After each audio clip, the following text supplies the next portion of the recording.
Saludos buscadores del misterio y gracias por asistir a granmisterio.org.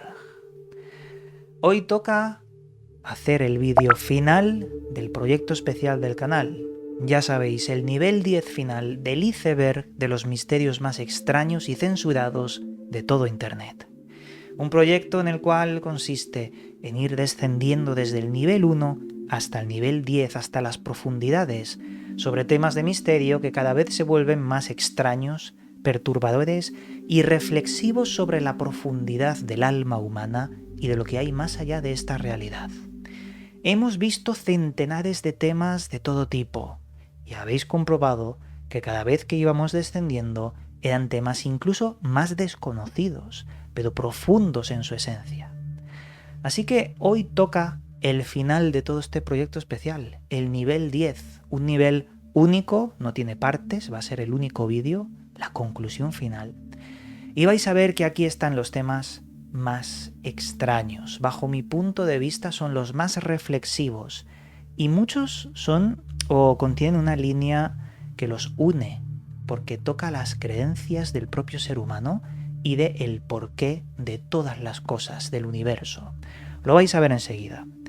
Al final de este nivel 10 y de la conclusión os voy a dar pues mi propia opinión de todo lo que me ha parecido este iceberg, este proyecto especial. Os hablaré del futuro, sobre si haré más icebergs y cuáles son mis ideas, si es que los voy a hacer. Os dejo la incógnita para el final del vídeo.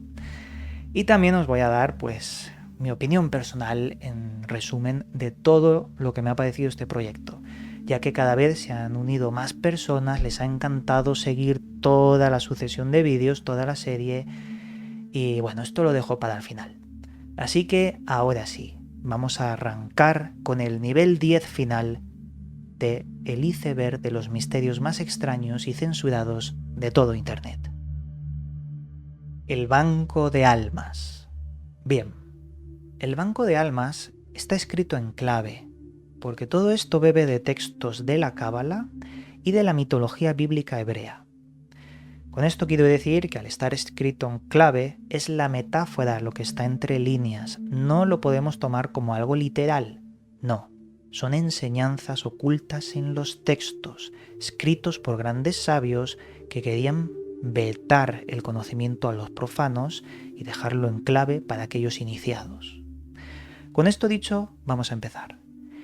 El banco de almas, según la mitología bíblica hebrea, reside en el jardín del Edén. En ese jardín del Edén tenemos un árbol llamado el árbol de las almas y cuando florece, este árbol genera un fruto que contiene un alma. Las almas caen al suelo y en el suelo son recogidas por el gran Guf, es decir, el gran contenedor, también significa el banco de almas. Entonces los ángeles van sacando del fruto las almas, las van macerando, las van cuidando, hasta que ya pueden surgir y colocan esa alma en un cuerpo, generando las personas o las mentes con un cuerpo. Dicho esto, el árbol va generando con el paso del tiempo todas y cada una de las almas y generará todas las que aún no existen, pero según la leyenda, tiene un límite.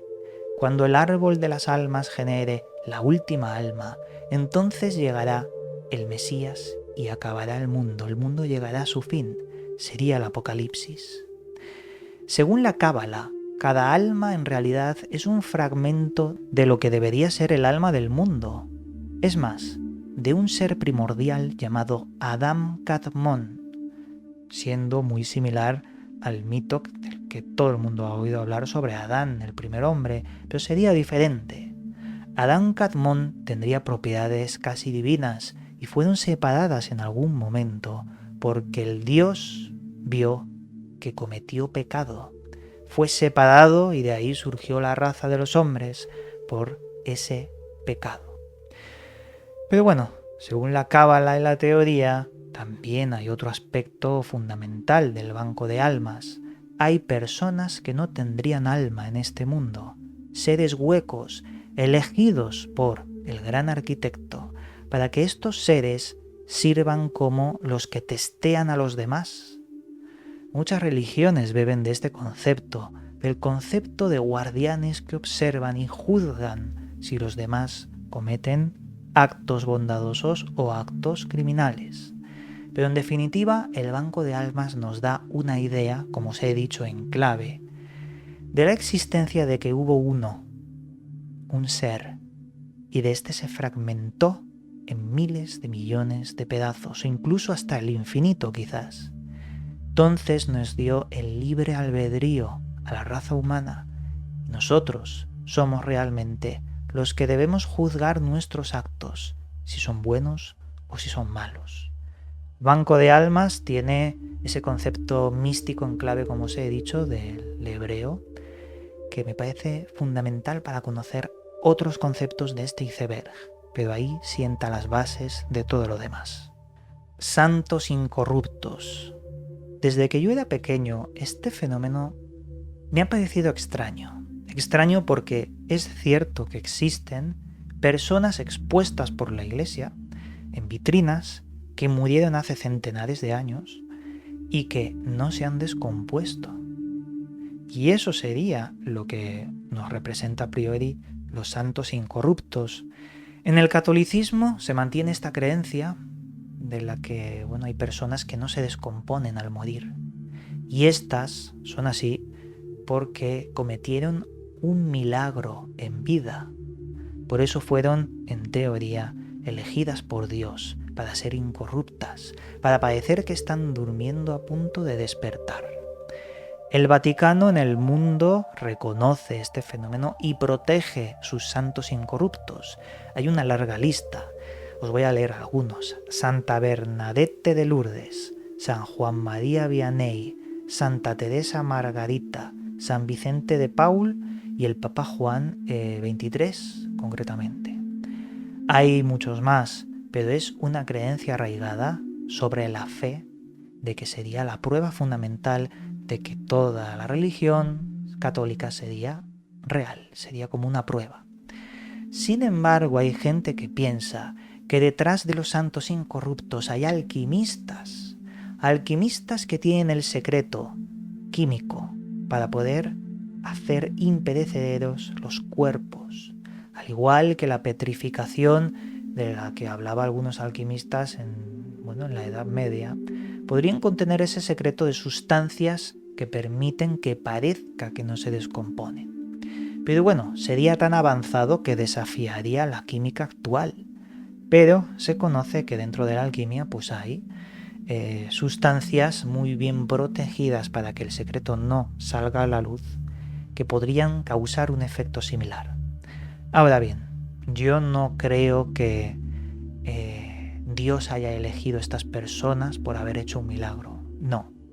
Pero sí que creo que la fe puede, con el inconsciente colectivo, con esa idea mental colectiva, generar sucesos y permanecer inmutables en el tiempo.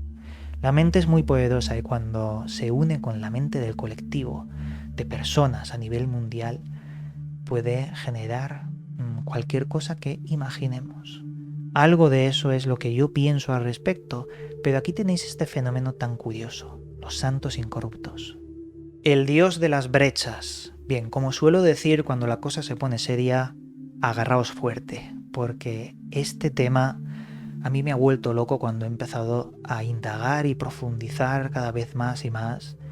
No salía yo de mi asombro a la hora de investigar esto. Bien, el dios de las brechas también es conocido como el dios de las lagunas y sería por un lado una perspectiva filosófica que lo que intenta mostrar es que la religión cada vez va retrocediendo más y más, ya que el avance científico cada vez explica más y más, de forma más precisa, los fenómenos de la realidad. Es decir, el dios de las brechas se oculta en los vacíos que la ciencia, por ahora, no ha podido explicar. ¿De dónde surgió la vida? ¿Por qué existe la materia? ¿De dónde surgió el espacio-tiempo? Por ahora no lo ha podido explicar la ciencia. Por eso el dios del vacío, el dios de las brechas o de las lagunas, existe en esa incertidumbre. Dicho esto, la idea no es crear un debate negacionista contra Dios. No, ni Dios del catolicismo ni de ninguna religión. No es esa la idea.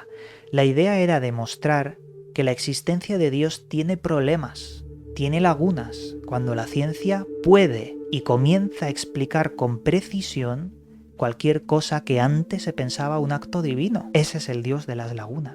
Este término fue inventado como crítica de las personas que perciben que Dios solo actúa en los espacios vacíos y que restringen la actividad de Dios a tales espacios vacíos. Es que es muy complejo pero interesante, porque en definitiva y con otras palabras nos está diciendo que cada vez hacemos a Dios más pequeño cuando explicamos todas las cosas, y Dios se oculta en los vacíos que por ahora la ciencia no puede explicar. El concepto fue ideado por una persona llamada Henry Drummond, un conferenciante evangelista del siglo XIX que con sus escritos intentaba dar una lección a los cristianos que señalaban las cosas que la ciencia no había podido explicar.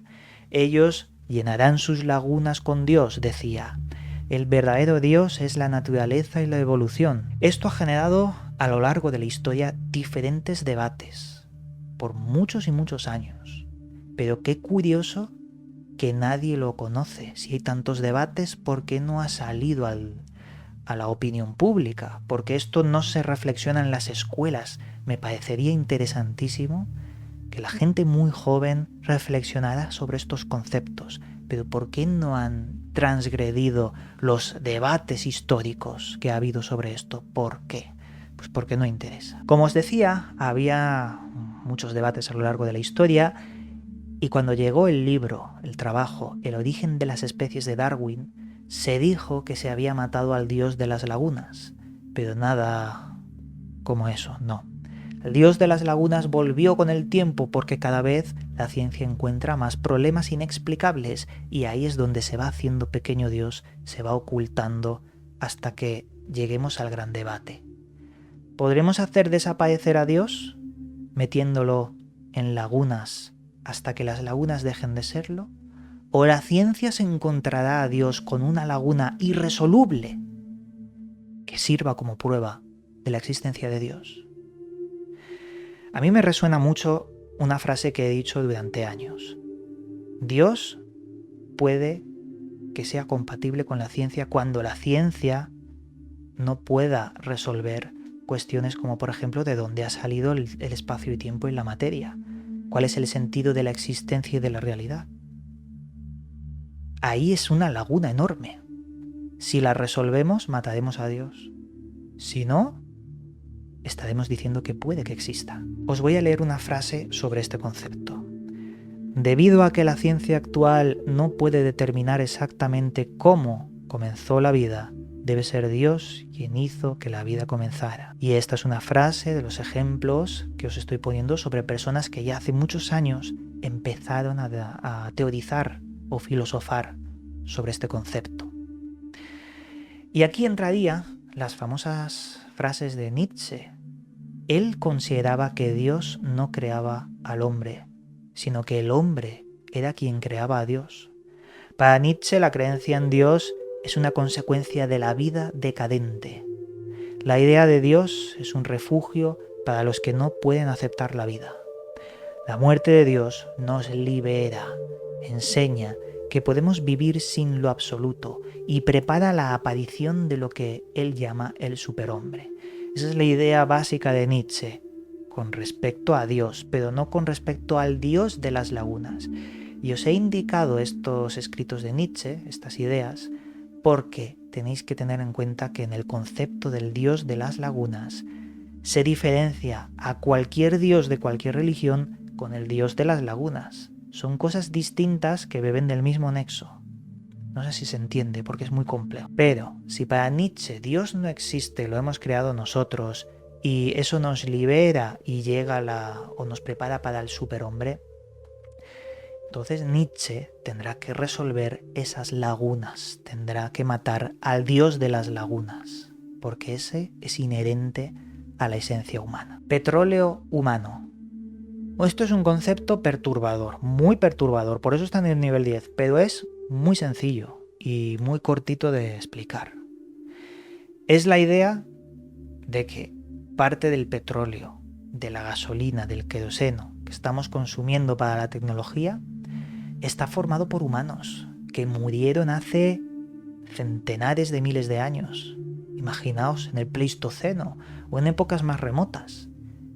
Y ahora mismo los humanos que también vuelven a la Tierra están generando esa maceración, ese metano, ese compuesto que a lo largo de los años se convertiría en petróleo. Al igual que pasó con los dinosaurios. Por lo tanto, estamos metiendo dentro del coche, del auto, de los aviones, estamos metiendo personas licuadas o dinosaurios licuados. Esto es una realidad. Está en el nivel 10 como algo perturbador, pero ya os digo que no se puede comparar este concepto con con el concepto anterior del dios de las lagunas. Pero bueno, aquí lo tenemos, ¿no? Así que continuamos. Banalización del sentimiento. Mirad, esto es un tema que da mucho miedo. Da mucho miedo porque hace 10 años la gente, el sentimiento de la gente, las emociones de las personas eran mucho más vívidas, mucho más coloreadas que ahora. Ahora nos hemos acostumbrado tanto a la desgracia, a los problemas, a las catástrofes, al telediario que nos muestra miles de catástrofes que ocurren al día, que lo hemos banalizado, lo hemos hecho normal, nos parece algo del día a día, y nuestras emociones se están recortando, nuestros sentimientos se están vaciando. Y esto, por parte de un mecanismo que se engrasa, se engrana por sí solo, ideado por una élite que nos quiere hacer a todos más fríos ante eventos mundiales que pueden ser, pues, catastróficos.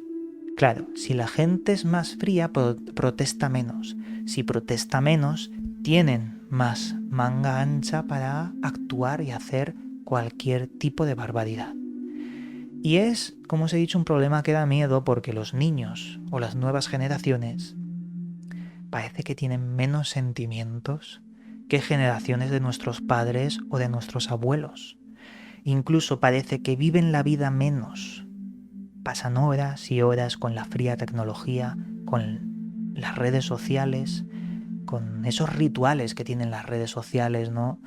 De hacernos cada vez más competitivos, y dejan de salir a jugar a la pelota o dejan de, no sé, amar simplemente una puesta de sol. Todas esas cosas se están perdiendo y el mundo del futuro estará banalizado sin sentimiento. Virus 23, madre mía. Agarraos otra vez, pero fuerte a la silla. Bien. Hay menciones de esto en documentos de la Unión Soviética en la Guerra Fría. Específicamente de documentos que también mencionaban una investigación sobre algo titulado entidades miméticas. Parece ser que Carl Gustav Jung tenía razón con la existencia de un inconsciente colectivo como una suma de ideas y de pensamientos que se quedan ahí y no se diluyen, no desaparecen. Por lo tanto, en la antigua Unión Soviética se ideó algún tipo de canal o método para extraer información de ese inconsciente colectivo. Algunos lo llamaban la fuente, otros archivos acásicos, da igual. Hay un inconsciente y de alguna forma se pudo o se descubrió cómo conectar con todo eso, bajar información. ¿Qué pasa? Pues que también descubrieron que allí alguien había inventado un virus mental llamado virus 23. Una especie de idea que lo corrompía todo y a todo aquel que se conectaba con ese inconsciente y que al traérsela aquí empezaba a degenerar todo el ecosistema de alrededor de la persona que había bajado eso. El virus 23 podía ser una frase, un conjunto de palabras, una persona, una historia, no se sabe qué es exactamente. Pero al reproducirlo, al sacar esa idea a la luz y que alguien la escuche, entonces se produce todo ese reseteo del concepto, generando quizás cosas que ni siquiera sabemos, pero peligrosas cuanto menos. Se sabe muy poco, pero se parece al Disper Code, el código de la desesperación, que ya hablamos en el nivel 9, ¿os acordáis? Que fue un tema de los más importantes de todo el iceberg, yo diría.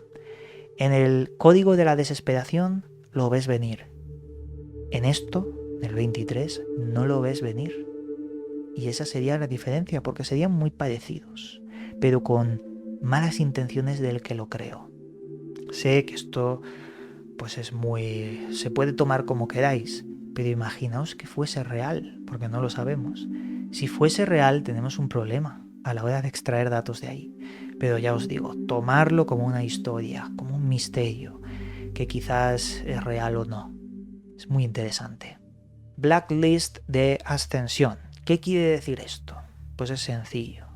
Si de verdad después de la muerte hay un más allá, y hay una criba en cuanto al infierno o al cielo, entonces, teóricamente podría existir una blacklist de entrada o salida. Es decir, hay determinadas entidades seleccionadas en vida que no pueden ni entrar ahí. Se quedarían en un purgatorio o algo similar, o incluso volverían a la tierra, eso no lo sabríamos. Pero es un concepto basado en creencias religiosas sobre vida después de la muerte y de un paraíso o un infierno. Os lo transmito porque a mí este concepto no me dice mucho, la verdad. Está en el iceberg porque sí que sería interesante darle más vueltas a la hora de el por qué y quién elige que una persona esté en esa lista de no entrada. ¿Qué es lo que habría hecho esa persona para que una entidad suprema diga no vas a venir a ninguna, ni al cielo ni al infierno? Sí que enlaza un poco con las ideas del samsara, ¿no? De la rueda del samsara. Hacer en vida un no acto, no influir, convertirse en un ente neutro en cuanto a las acciones que tomas para salirse de la rueda y no repetirla. Me parece algo así, pero no le demos más vueltas. Es un concepto espiritual filosófico interesante, pero vamos al siguiente, porque el siguiente vais a ver. Oikeiosis. Mirad. Esto es una teoría filosófica desarrollada por Hierocles, que dice lo siguiente: el propósito de la vida es alcanzar la perfección del alma humana, y para ello debemos obrar bien con los demás, ser bondadosos, ser gente que ayuda a los demás, es decir, tomar un camino de rectitud, un camino honorable, un camino donde nuestra alma se enriquezca y pueda ser pura, no caer en el mal, no caer en la oscuridad. Esa es la idea de Hierocles, para poder tomarla como filosofía de vida.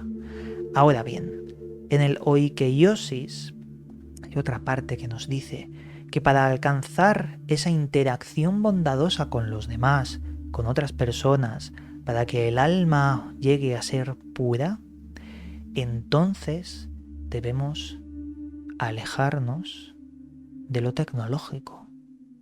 Eso exactamente no lo dice la oikeiosis, lo dice otro concepto alemán llamado Dasein, que sería la continuación de la oikeiosis, porque en el Dasein nos enseña que la humanidad se está alejando de las interacciones humanas.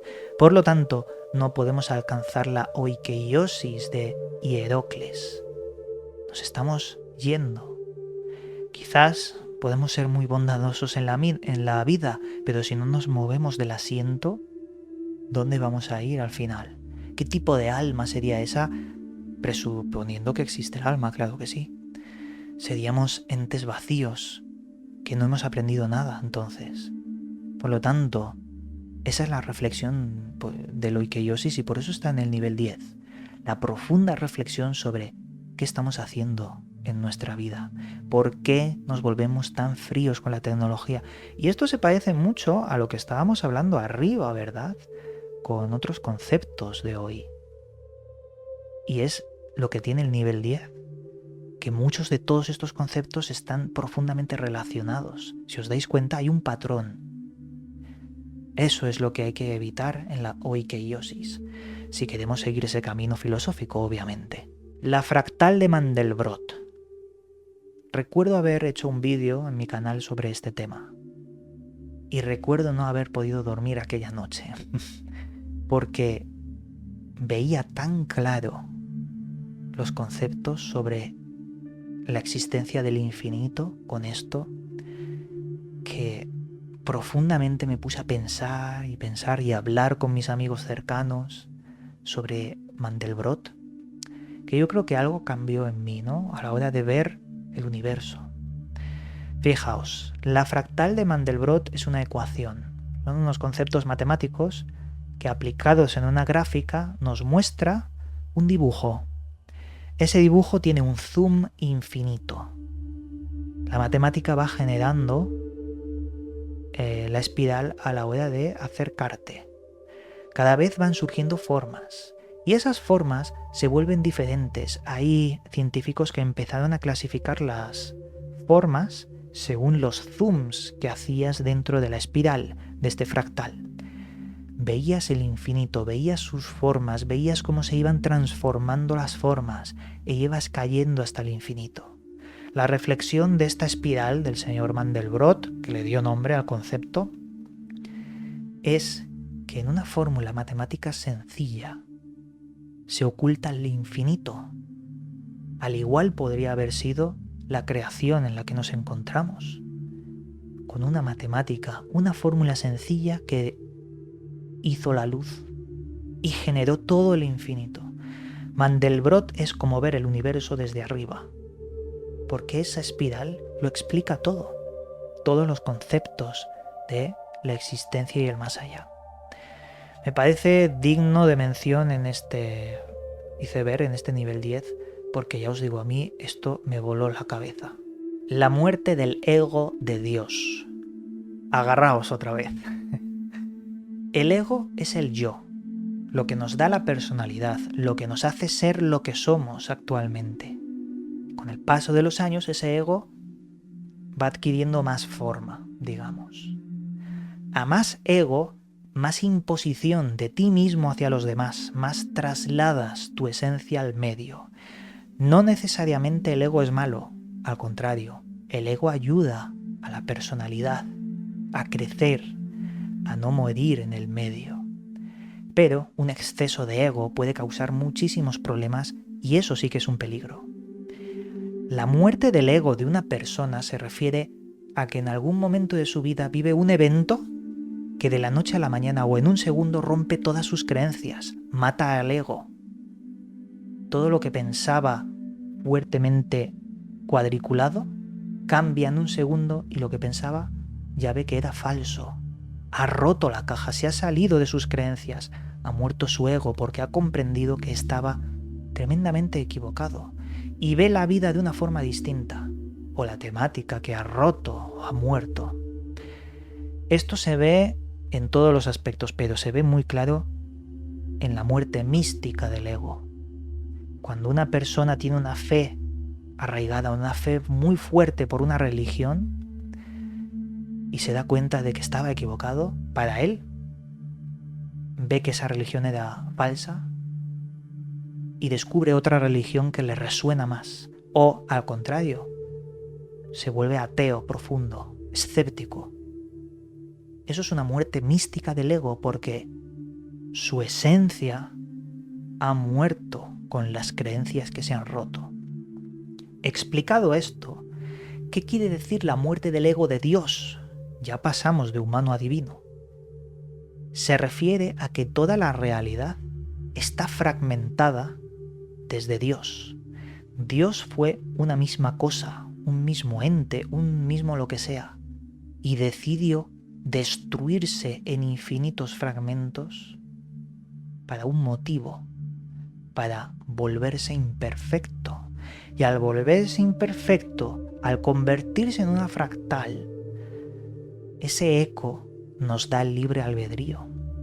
Por lo tanto, la muerte del ego de Dios es la destrucción de su perfección para convertirse en fragmentos que forman la realidad y la existencia. Porque el libre albedrío es lo que a nosotros nos hace matar nuestro ego o nuestra creencia mística del ego. nuestro libre albedrío, nuestra decisión, porque ¿cuál es el momento en el que la cabeza nos hace clic y decidimos cambiar de creencias? O vemos que todo lo que habíamos seguido era falso. Ese clic es lo que en Dios hizo hágase la luz.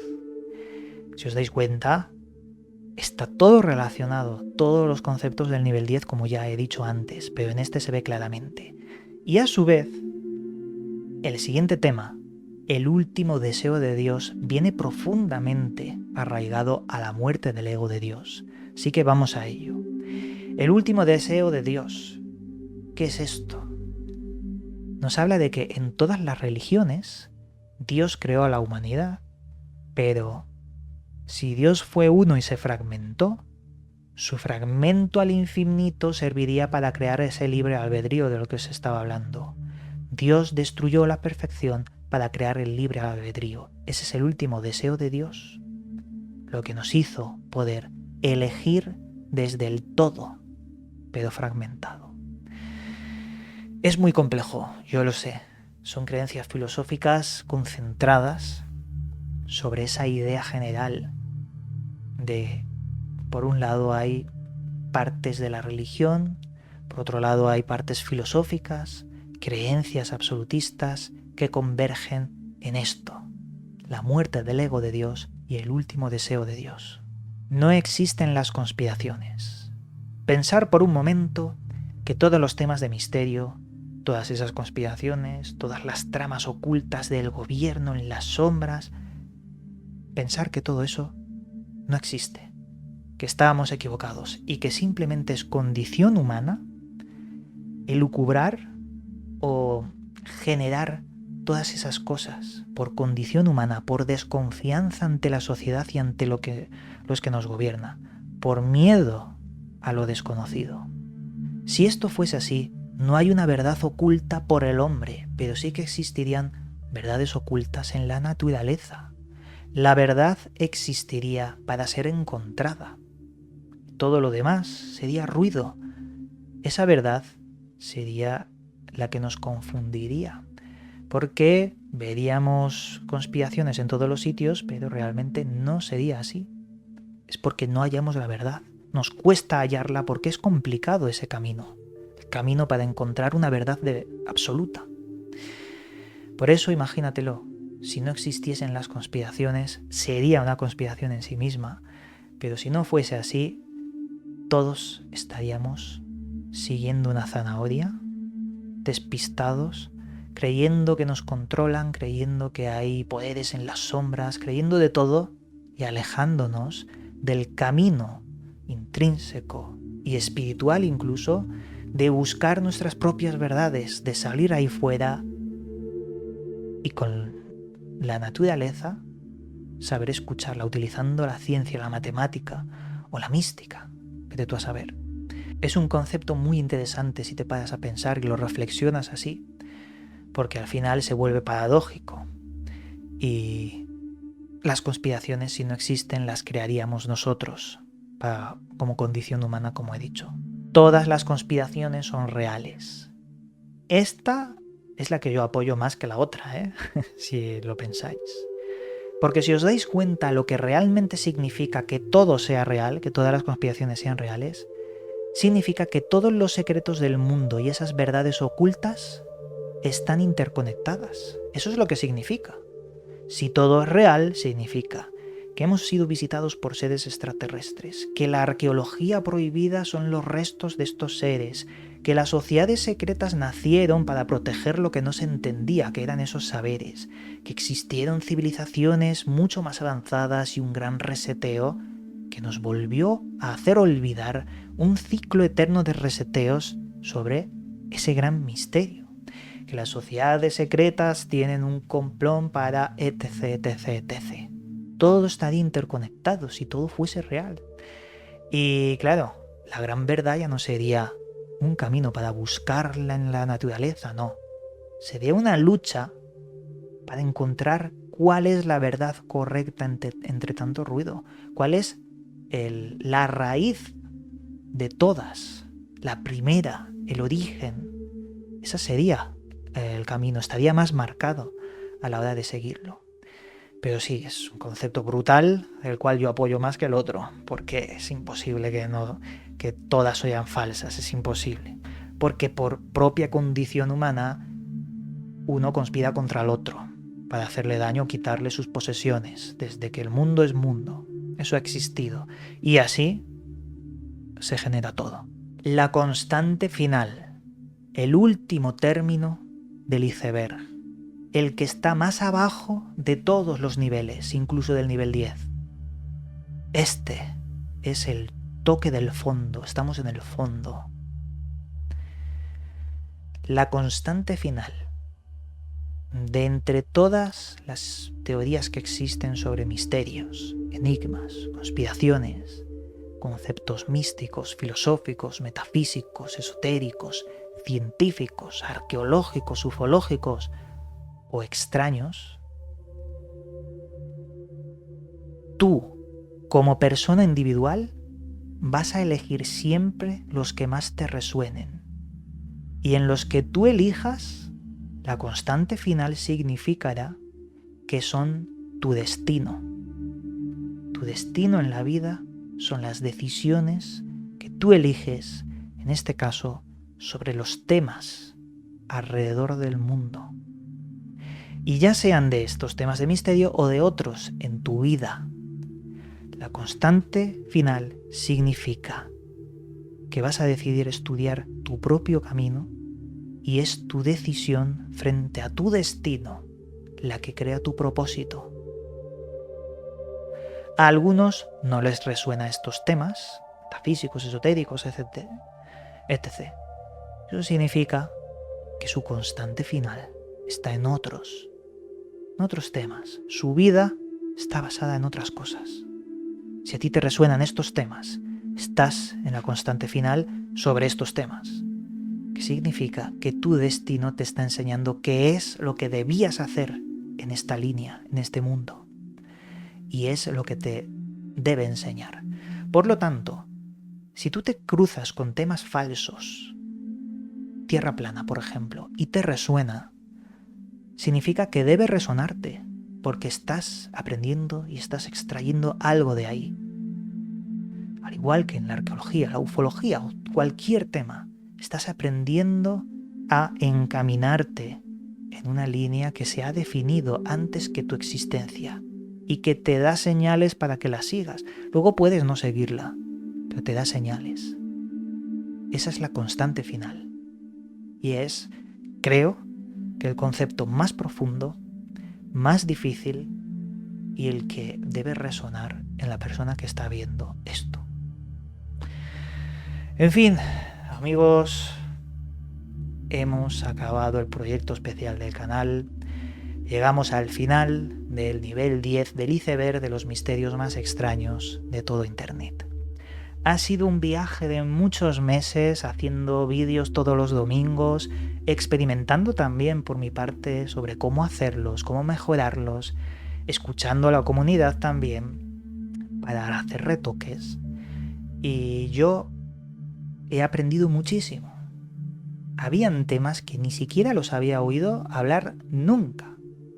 Como dije en el primer vídeo, en el nivel 1, la imagen del iceberg la hice sintetizando muchos icebergs que ya existían en el viejo Reddit. Los sinteticé, eliminé teorías que eran absurdas, dejé alguna absurda para comentarla, puse mis propias teorías también y creé un iceberg en base a ideas que ya existían y preguntas que ya existían de usuarios de Internet que se hacían sobre temas desconocidísimos. Y por eso os digo que yo he sido el primero en aprender de todo esto.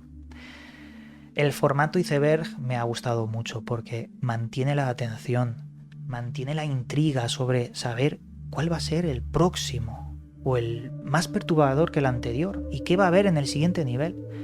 Me parece un camino muy bonito de seguir, simplemente porque, aparte de que te ayuda a aprender nuevos temas, todo el iceberg, las reflexiones que hay en algunos de los puntos, madre mía, te hacen replantearte sobre el por qué estamos en el universo, siquiera. Y también te da un poco de ilusión para coger libros de filosofía que a lo mejor no te resonaba y dices, mira, hay conceptos que me han gustado, voy a estudiarlos, voy a buscarlos. Eso me ha pasado a mí con alguno de los conceptos filosóficos, porque son muy fuertes, son muy profundos algunos, sí que te ayuda a hacer un poco, a cambiar el chip. Y dicho esto, ¿cuál va a ser el futuro? Pues mirar, quiero hacer otro iceberg grande, pero hasta que lo encuentre o hasta que lo adapte o le dé muchas vueltas a cómo hacerlo, voy a hacer todos los domingos icebergs pequeñitos, es decir, de un solo vídeo, con 7 conceptos.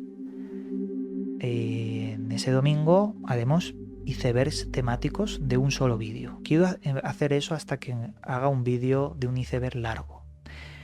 También quiero que el próximo domingo voy a hacer un vídeo más de este iceberg, no es nivel 11, pero será 10 conceptos, eligiendo, bajo mi punto de vista, el mejor de cada nivel de este iceberg. Haré eso para el próximo domingo. Y ya os digo, los próximos domingos después de ese, pues haré mini icebergs de diferentes temáticas, de arqueología, de esoterismo, pero que acabarán en ese vídeo. Amigos, estoy abierto a vuestras proposiciones, mensajes para cambiar algunos conceptos, para mejorarlos, ideas, todo lo que queráis. Ha sido todo un placer haber compartido este tiempo con vosotros. Y nada, tenéis la lista de reproducción en la descripción de este vídeo por si os queréis pegar el maratón de cientos de temas con estos vídeos del iceberg. Y también tenéis la imagen por si queréis consultarla. Como siempre digo, el misterio está servido, ahora os toca a vosotros seguir investigando. Ha sido todo un placer, amigos, y nos veremos en el próximo vídeo. Un abrazo y hasta pronto. Llegamos al final del programa. Puedes seguirme en mis otros 2 canales donde también subo información sobre misterios y enigmas. A su vez, también puedes seguirme en las redes sociales donde actualizo cada día su contenido. Que las estrellas guíen vuestro camino. Hasta pronto, amigos.